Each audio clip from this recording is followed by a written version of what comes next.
All Ricochet devices can be removed from an expander by defaulting the expander.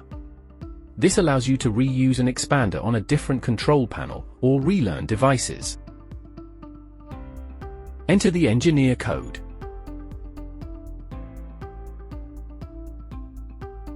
Press 9. Press Yes. Use the scroll keys to select Ricochet Diag. Press Yes. Enter the zone number of the first zone on the expander. Press Reset. Press Yes to default the expander. All wireless devices will be removed from the expander.